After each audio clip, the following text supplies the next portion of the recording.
A história do Batalhão Perdido de Norfolk não começa no calor da Turquia, mas sob a sombra das carvalhas centenárias de Sandringham, no condado de Norfolk. Para entender o desaparecimento, precisamos entender quem eram esses homens. Em 1914, a Inglaterra ainda vivia os últimos suspiros da era eduardiana, um tempo de hierarquias rígidas, mas de uma lealdade quase feudal. No centro deste mundo estava a propriedade de Sandringham, o refúgio privado do rei George V. Ali, a relação entre patrão e empregado era íntima. Os homens que formariam a famosa Companhia de Sandringham e Company não eram números em um sistema. Eram os jardineiros que cuidavam das rosas da rainha, os guardas-caça que conheciam cada centímetro das florestas do rei e os cavalariços que preparavam as montarias reais. Quando a guerra foi declarada, o rei George V tomou uma decisão sem precedentes. Ele permitiu que seus homens formassem uma unidade própria. Eles seriam o Batalhão do Rei. O recrutamento em Norfolk foi marcado por um fervor patriótico tingido de ingenuidade. Nas vilas de Dersingham e Wolferton, o chamado às armas foi visto como uma extensão do dever doméstico. Se o rei precisava deles, eles iriam. Mas havia algo mais profundo. Os Pals Battalions, batalhões de amigos. O governo britânico incentivava que amigos, vizinhos e colegas de trabalho se alistassem juntos. A ideia era que lutariam melhor ao lado de quem amavam.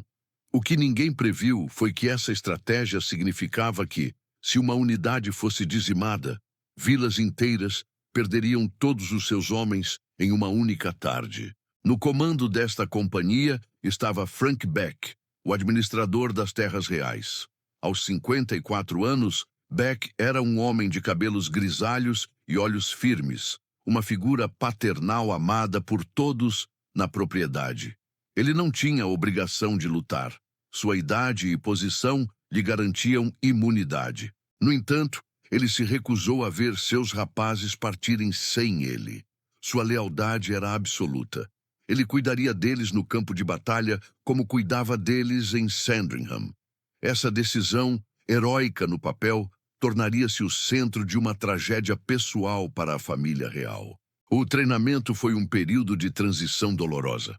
Homens que passaram a vida manejando tesouras de poda e arados agora tentavam dominar o rifle Enfield e a baioneta de 40 centímetros. O contraste era gritante. O cenário bucólico da Inglaterra servia de pano de fundo para exercícios de ataque a trincheiras e marchas forçadas. Em julho de 1915, a ordem de embarque finalmente chegou. A partida foi um espetáculo de orgulho nacional. Milhares de pessoas lotaram as docas para ver o Aquitania, um transatlântico luxuoso convertido em navio de transporte de tropas. O gigantismo do navio, com suas 4 chaminés imponentes, era um símbolo da oficina do mundo britânica. Mas dentro dele, o clima era claustrofóbico. Os homens de Norfolk foram amontoados em convéses inferiores, onde o ar era denso com o cheiro de suor, fumo e óleo de motor. Para muitos daqueles camponeses, aquela era a primeira vez que viam o mar. Eles navegavam para longe de tudo o que conheciam, em direção a um destino que os mapas da época mal conseguiam detalhar. Enquanto o navio cruzava o Mediterrâneo, a realidade da guerra começou a se infiltrar. Relatos de feridos que voltavam do front falavam de um novo tipo de horror em um lugar chamado Galípoli. A estratégia britânica, idealizada por um jovem Winston Churchill, era ambiciosa. Um desembarque anfíbio na península de Galípoli para forçar a passagem pelos Dardanelos, capturar Constantinopla e tirar o Império Otomano da guerra. Era um plano brilhante no mapa, mas um pesadelo na execução.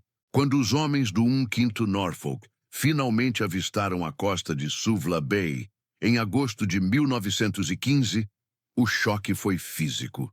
O ar não era apenas quente, era abrasador, carregado com o cheiro de decomposição e o zumbido incessante de bilhões de moscas que se alimentavam dos mortos nas praias. O terreno não era grama macia, mas uma terra seca e quebradiça, infestada de arbustos espinhosos que rasgavam os uniformes. Os homens do rei desembarcaram sob um sol impiedoso, carregando mochilas de 30 quilos e rifles pesados. Eles estavam exaustos antes mesmo do primeiro tiro ser disparado. Frank Beck olhava para seus homens, muitos deles sofrendo de disenteria e desidratação severa, e via o preço que a guerra já estava cobrando. Eles estavam no limite do mundo civilizado, em uma terra que parecia odiar sua presença. O que eles não sabiam é que o terreno e o calor eram apenas o prelúdio. Em poucos dias, eles marchariam para o centro de uma anomalia que desafiaria a história e a ciência por mais de um século. O desembarque em Suvla Bay, na noite de 6 de agosto de 1915, deveria ter sido o golpe de misericórdia contra o Império Otomano. Mas o que se seguiu foi um dos maiores fiascos da história militar britânica. Enquanto os soldados, incluindo o 1º Norfolk, lutavam para estabelecer uma cabeça de ponte nas praias, o alto comando britânico, liderado pelo general Sir Frederick Stopford, permanecia paralisado. Stopford, um general de 61 anos que nunca havia comandado tropas em combate, optou pela cautela excessiva enquanto seus homens morriam sob o sol. O cenário era dantesco. A Baía de Suvla era dominada por um vasto lago de sal seco, uma planície branca e ofuscante que refletia o sol como um espelho de fogo. Ao redor, colinas íngremes e infestadas de arbustos secos escondiam os franco-atiradores turcos, conhecidos por sua precisão letal e camuflagem impecável. Os britânicos tinham a vantagem numérica, mas a inércia do comando deu aos otomanos o tempo necessário para reforçar as crinas das montanhas. O que era para ser uma corrida rápida para as colinas tornou-se um cerco estático sob um calor de 40 graus. Antes do primeiro confronto direto, o batalhão de Norfolk enfrentou um inimigo muito mais cruel: a sede. A logística britânica havia colapsado. As barcaças de água encalharam nos recifes e os poucos poços da região haviam sido envenenados ou estavam sob fogo constante. Relatos de sobreviventes descrevem homens com as línguas tão inchadas que não conseguiam fechar a boca. Muitos, em um estado de delírio induzido pelo calor, tentaram beber a água salgada do mar, selando seu destino em crises de loucura e desidratação. Frank Beck e seus homens do rei estavam exaustos. Eles não haviam dormido adequadamente em dias e a disenteria corria solta pelas fileiras. No entanto, o senso de dever para com Sandringham os mantinha de pé. Eles não eram apenas soldados, eram uma comunidade em armas, mas o espírito de corpo, que deveria ser sua força, estava prestes a se tornar sua maior tragédia, pois os impediria de recuar quando o bom senso ditasse o contrário. Na manhã de 12 de agosto de 1915, a 166ª Brigada recebeu ordens para avançar e capturar uma linha de colinas conhecida como Teque-Tepe, para limpar o caminho para um avanço maior no dia seguinte. O 5º Norfolk, sob o comando do coronel Sir Horace Beauchamp, foi posicionado na ala direita do ataque. Beauchamp era o oposto de Stopford, um veterano de cavalaria impetuoso, agressivo e que desprezava a hesitação. O ataque começou às 4 da tarde. Um erro tático brutal, pois o sol baixo brilhava diretamente nos olhos dos britânicos, enquanto os defensores turcos tinham uma visão clara de cada homem que se movia na planície. O plano previa um avanço coordenado com apoio de artilharia, mas a comunicação falhou. O bombardeio britânico foi curto e impreciso, atingindo o nada, enquanto as metralhadoras otomanas aguardavam em silêncio absoluto. Quando o sinal foi dado, Beauchamp não hesitou. Ele desembainhou sua espada e ordenou a carga. À medida que os Norfolk avançavam, o caos da batalha começou a fragmentar a brigada. Enquanto as outras unidades foram detidas por um fogo cruzado devastador, e optaram por se abrigar em crateras, Beauchamp e seus cerca de 250 homens, incluindo a elite de Sandringham e o capitão Frank Beck, continuaram avançando. Eles pareciam ignorar as baixas ao seu redor. Motivados pelo grito de guerra do coronel, eles romperam a primeira linha de defesa turca e continuaram avançando em direção a uma área densamente arborizada na base das colinas. Foi neste momento que algo estranho começou a ser notado pelos observadores na retaguarda. Uma névoa densa e incomum, descrita como estranhamente sólida e de cor acinzentada, começou a descer das colinas, apesar do dia estar claro e sem ventos. Para os soldados que observavam de longe, parecia que Beauchamp e seus homens estavam marchando direto para dentro de um muro de fumaça ou neblina. Eles estavam se separando do resto do exército, isolando-se em um território onde nenhum apoio poderia alcançá-los. O capitão Frank Beck foi visto pela última vez ajudando um soldado ferido enquanto o batalhão entrava na densa vegetação. Testemunhas afirmam que ele estava calmo, coordenando seus rapazes com a mesma autoridade tranquila que demonstrava nos jardins de Norfolk.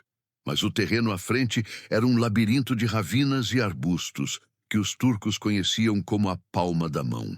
À medida que o último homem do 1/5 Norfolk desaparecia entre as árvores e a névoa, o som do combate começou a mudar. Os disparos de rifles tornaram-se abafados, distantes, como se estivessem ocorrendo em outra dimensão. Não houve gritos de retirada. Não houve pedidos de reforço via sinalizadores. Apenas um silêncio opressor que desceu sobre a floresta. Naquela tarde de 12 de agosto, 250 homens da propriedade real do rei George V marcharam para o coração do império inimigo. E a história, a partir desse segundo, parou de registrar seus passos. O que aconteceu dentro daquela névoa se tornaria o segredo mais bem guardado de Galípoli. Nas primeiras horas da manhã de 13 de agosto de 1915, o quartel-general da 163ª Brigada aguardava o retorno dos batedores. A expectativa era de que o coronel Beauchamp e seus homens tivessem passado a noite entrincheirados em alguma ravina estratégica após o avanço impetuoso. Mas à medida que o sol subia no horizonte de Galípoli, a realidade começou a se desenhar com cores sombrias. Não havia sinal de fumaça, não havia sinais de espelhos, e mais perturbador ainda, não havia o som de combate vindo da direção onde o batalhão havia sumido. Patrulhas de busca foram enviadas com cautela, mas o que encontraram foi um deserto de respostas. Onde antes 250 homens haviam marchado com baionetas caladas, agora restava apenas o terreno árido e o vento quente. Não havia corpos estirados em massa, não havia pilhas de cartuchos vazios que indicassem uma última resistência heróica. Era como se o chão tivesse se aberto e tragado a elite de Sandringham. O general Sir Ian Hamilton, comandante em chefe da força expedicionária, registrou em seu diário oficial uma frase que ecoaria por décadas. Eles se perderam na floresta e nunca mais foram vistos ou ouvidos. Enquanto o exército britânico tentava entender o que havia ocorrido em Suvla Bay, a notícia cruzava os oceanos. Quando o telegrama oficial chegou à propriedade de Sandringham, o tempo pareceu parar. O rei George V e a rainha Mary foram informados de que sua companhia pessoal estava desaparecida em combate. Em Norfolk, a atmosfera de orgulho patriótico evaporou, sendo substituída por um luto silencioso e paralisante. Diferente de outras unidades, onde as perdas eram distribuídas por várias regiões, a companhia de Sandringham era uma família. Quase todas as casas da propriedade real tinham um filho, marido ou irmão naquele batalhão. A rainha Mary, pessoalmente ligada às famílias, começou a escrever cartas de próprio punho, tentando oferecer um conforto que ela mesma não possuía. O capitão Frank Beck, a âncora moral da comunidade, deixara um vazio que ninguém conseguia preencher. Sandringham tornou-se uma vila de viúvas e órfãos, todos unidos por uma pergunta que o governo britânico não conseguia responder. Onde eles estão? A primeira teoria lógica era a de que o batalhão havia sido cercado e capturado em massa pelos turcos. Durante a Primeira Guerra Mundial, era comum que grandes unidades se rendessem quando isoladas. No entanto, através de canais diplomáticos neutros e da Cruz Vermelha, o governo britânico pressionou o Império Otomano por informações. A resposta de Constantinopla foi curta e desconcertante. Eles não tinham nenhum registro de prisioneiros do Minuto V Norfolk, capturados em 12 de agosto. Os turcos eram conhecidos por serem combatentes brutais, mas geralmente orgulhosos de suas vitórias. Se tivessem aniquilado ou capturado a guarda pessoal do rei da Inglaterra, isso teria sido usado como uma propaganda de guerra massiva. Mas os generais otomanos mantiveram-se em silêncio. Para eles, o avanço britânico naquela tarde havia sido repelido, mas não havia relatos de uma rendição em massa. O batalhão de Norfolk não estava nos campos de prisioneiros da Anatólia, nem estava nas listas de mortos identificados. Eles simplesmente haviam deixado de existir no registro humano. Os meses tornaram-se anos. A campanha de Galípoli foi finalmente abandonada pelos aliados em 1916, em uma retirada humilhante. Enquanto os últimos navios deixavam a costa turca, os familiares em Norfolk percebiam que a chance de um retorno milagroso estava se fechando. A incerteza é uma forma de tortura psicológica pior que o luto confirmado. Sem corpos para enterrar e sem túmulos para visitar, as lendas começaram a surgir. Rumores de que os homens haviam sido levados para o interior da Turquia ou executados em segredo circulavam pelos pubs de Norfolk, mas havia outro tipo de relato, sussurrado apenas entre veteranos que estiveram lá naquela tarde. Eles falavam da névoa, falavam de como o céu parecia diferente em 12 de agosto. Rumores de que os homens haviam sido levados para o interior da Turquia ou executados em segredo circulavam pelos pubs de Norfolk, mas havia outro tipo de relato, sussurrado apenas entre veteranos que estiveram lá naquela tarde. Eles falavam da névoa, falavam de como o céu parecia diferente em 12 de agosto. Com o armistício de 1918, o Império Otomano desmoronou. E a península de Galípoli, antes um reduto inacessível, foi aberta para os investigadores britânicos. O rei George V, que nunca esqueceu seus homens de Sandringham, ordenou uma busca exaustiva por respostas. Em 1919, o reverendo Charles Pierre Point Edwards, um capelão militar encarregado de localizar túmulos de guerra, chegou à Baía de Suvla. O que ele encontrou não foi um milagre, mas uma cena que parecia saída de um pesadelo congelado no tempo. Em uma fazenda isolada, situada exatamente atrás das linhas onde o coronel Beauchamp e seus homens foram vistos pela última vez, Edwards descobriu uma vala comum. O relato do reverendo é detalhado e perturbador. Ele descreveu centenas de corpos espalhados em uma área pequena, muitos deles ainda vestindo farrapos dos uniformes de Norfolk. O que mais chamou a atenção foi o estado dos restos mortais. Os corpos estavam amontoados, indicando que não morreram em formação de combate, mas foram jogados ali após um massacre ou uma catástrofe rápida e brutal. Através de fivelas de cintos e distintivos de metal com a insígnia de Norfolk, 122 homens foram identificados. Entre eles, o destino de Frank Beck parecia selado. Mas, em vez de encerrar o mistério, essa descoberta apenas abriu novas e mais aterrorizantes perguntas. O proprietário da fazenda turca, um camponês local, contou aos investigadores britânicos que dias após a batalha de 12 de agosto de 1915, ele encontrou o campo coberto por corpos britânicos desfigurados. Segundo ele, os corpos pareciam ter sido despejados de uma altura considerável ou massacrados em um curto espaço de tempo. No entanto, os registros militares turcos continuavam sem mencionar qualquer confronto de larga escala naquela fazenda específica. Se houve um massacre, por que não houve resistência? Onde estavam os cartuchos de munição? Onde estavam os mortos turcos que deveriam ter caído em uma luta contra 250 homens de elite? A descoberta de 1919 sugeria um fim trágico e terrestre, mas a falta de evidências de uma batalha convencional mantinha o elemento do estranho flutuando sobre a história. Foi então que, décadas depois, o caso tomou um rumo que o levaria para o panteão dos maiores mistérios do século XX. 50 anos após o desaparecimento, durante as celebrações do aniversário da campanha de Galípoli, 3 veteranos da Nova Zelândia, Frederick Reichert, R. Nunes e Jat L. Newman, decidiram que não podiam mais guardar o que viram.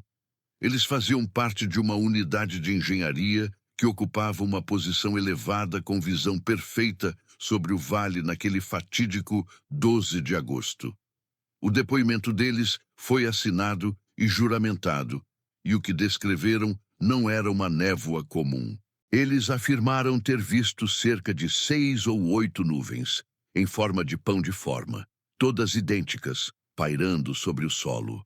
Apesar de um vento forte de sul, essas nuvens permaneciam imóveis, como se estivessem ancoradas por algo invisível. Abaixo delas, no chão, havia uma nuvem ainda maior, descrita como uma estrutura sólida e acinzentada, que media cerca de 250 metros de comprimento. Os neozelandeses observaram incrédulos, enquanto o 1º Batalhão de Norfolk marchava em silêncio absoluto para dentro dessa nuvem densa. Eles esperavam ver os homens saindo do outro lado para atacar as trincheiras turcas, mas ninguém saiu. O relato torna-se ainda mais perturbador no clímax. Segundo os veteranos, assim que o último soldado britânico desapareceu no interior da massa acinzentada, a nuvem levantou-se do chão silenciosamente.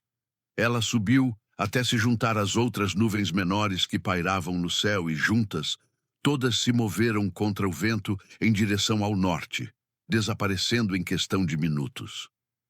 O vale ficou subitamente vazio. Este depoimento, corroborado por 22 outros soldados que estavam na mesma crista, transformou o Batalhão Perdido em um fenômeno que hoje é frequentemente citado em estudos sobre anomalias temporais ou até mesmo teorias de abdução em massa. Para os céticos, os neozelandeses poderiam ter sofrido uma ilusão de ótica causada pelo calor extremo e pelo estresse do combate. Mas para os familiares em Norfolk, o relato trazia um novo tipo de horror. A possibilidade de que seus entes queridos não tivessem apenas morrido, mas sido arrancados da própria realidade. Agora, o documentário enfrenta o seu maior choque. Como reconciliar os corpos encontrados em 1919 com as nuvens vistas em 1965? Teria a nuvem sido um fenômeno meteorológico raro que ocultou um massacre turco tão rápido que nenhum soldado conseguiu disparar? Ou os corpos encontrados na fazenda eram apenas parte do batalhão, enquanto o restante realmente desapareceu sem deixar vestígios? A ciência meteorológica moderna fala de nuvens lenticulares, que podem parecer estáticas e sólidas sob certas condições. Mas veteranos de guerra não costumam confundir clima com eventos impossíveis. O mistério de Norfolk reside exatamente nesse vácuo. Entre os ossos encontrados no solo turco e as nuvens que subiram ao céu, existe uma verdade que o governo britânico preferiu manter arquivada sob o rótulo de baixas de guerra. Mas, para quem estuda os ecos das linhas de frente, a névoa de 12 de agosto de 1915 ainda não se dissipou. Para a história oficial, o caso do 5º Batalhão de Norfolk foi encerrado com a descoberta do Reverendo Edwards em 1919. A versão aceita pelo Ministério da Guerra britânico é de que o batalhão, em seu ímpeto agressivo, avançou demais, foi cercado por forças turcas superiores e aniquilado em um massacre brutal na fazenda Kayakkuyu. Os corpos encontrados seriam a prova definitiva de um fim trágico, porém puramente militar. Entretanto, para os investigadores independentes e entusiastas do mistério, os números contam uma história diferente. Dos 250 homens que marcharam para dentro da floresta com o coronel Beauchamp, apenas 122 foram recuperados na vala comum. O que aconteceu com os outros 128 soldados? Onde estavam os oficiais de alto escalão cujos corpos nunca foram identificados? Se o massacre foi total, por que metade do batalhão parece ter evaporado sem deixar sequer um fragmento de osso ou um distintivo de metal no solo turco? O paradoxo entre a vala comum e o relato da névoa de 1965 permanece como o núcleo radioativo deste mistério. Uma das teorias mais intrigantes sugere que o governo britânico e o Palácio de Buckingham podem ter permitido que a lenda da névoa sobrenatural crescesse para encobrir uma realidade muito mais vergonhosa. Relatos não confirmados sugerem que os homens do rei podem ter sido capturados e executados de forma sumária pelos turcos, um crime de guerra que, se revelado na época, exigiria uma retaliação que poderia prolongar o conflito ou desestabilizar as negociações de paz. Para o rei George VI, a ideia de que seus amigos e servos pessoais foram levados para o céu por uma nuvem divina ou um fenômeno inexplicável era talvez mais suportável do que a imagem deles sendo executados em uma vala suja na Anatólia. O mistério servia como um anestésico para a dor de uma nação. Ao transformar soldados mortos em fantasmas desaparecidos, a coroa preservava a mística da Companhia de Sandringham, elevando-os de vítimas de um erro tático a protagonistas de um mito eterno. Enquanto os historiadores debatem, o impacto real em Norfolk foi devastador e permanente. Sandringham nunca mais foi a mesma. A propriedade real, que antes vibrava com a energia de centenas de jovens trabalhadores, tornou-se um lugar de silêncio e memória. A rainha Mary manteve o quarto de alguns dos soldados exatamente como estavam, esperando por um retorno que ela, no fundo, sabia ser impossível. O luto em Norfolk foi coletivo. Como a unidade era formada por amigos e parentes, a perda de um significava a dor de todos. Durante décadas, nos pubs locais e nas reuniões de igreja, o destino do 1/5 Norfolk era o único assunto proibido e, ao mesmo tempo, o único que todos pensavam. Eles se tornaram os ecos das linhas de frente de Norfolk, vozes que sussurravam no vento que soprava do Mar do Norte, lembrando a todos que a guerra não leva apenas vidas, ela pode apagar existências inteiras. A meteorologia moderna tenta explicar o relato dos neozelandeses como uma combinação de nuvens lenticulares e fata morgana, uma miragem complexa causada pela inversão térmica que pode fazer objetos parecerem flutuar ou desaparecer. Em um dia de calor extremo, após dias de combate exaustivo, a mente humana é capaz de projetar seus medos e esperanças no céu. Mas essa explicação falha em explicar a precisão do depoimento juramentado de 22 soldados diferentes, todos descrevendo a mesma estrutura sólida e o mesmo movimento contra o vento. Se foi uma ilusão coletiva de uma escala sem precedentes na história militar. O batalhão de Norfolk permanece na fronteira entre o fato documentado e o folclore moderno, um lembrete de que, mesmo na era da tecnologia e da razão, o campo de batalha continua sendo um lugar onde o impossível pode acontecer. Hoje, um memorial simples na igreja de Santa Maria Madalena, em Sandringham, ostenta os nomes daqueles que nunca voltaram. O coronel Beauchamp, o capitão Frank Beck e seus rapazes não têm túmulos individuais. Eles pertencem à névoa de Galípoli. A história do Batalhão Perdido é um documentário sobre a lealdade levada ao extremo sobre a arrogância do comando e sobre o mistério que nasce quando a realidade se rompe. Eles marcharam para fora da história e entraram na eternidade. Se foram vítimas de um massacre turco ocultado pelo tempo, ou se realmente cruzaram uma fenda na realidade dentro de uma nuvem acinzentada, talvez nunca saibamos. O que sabemos é que em 12 de agosto de 1915, o rei da Inglaterra perdeu seus melhores homens e o mundo ganhou um mistério que, 100 anos depois, ainda nos faz olhar para o céu com uma ponta de incerteza.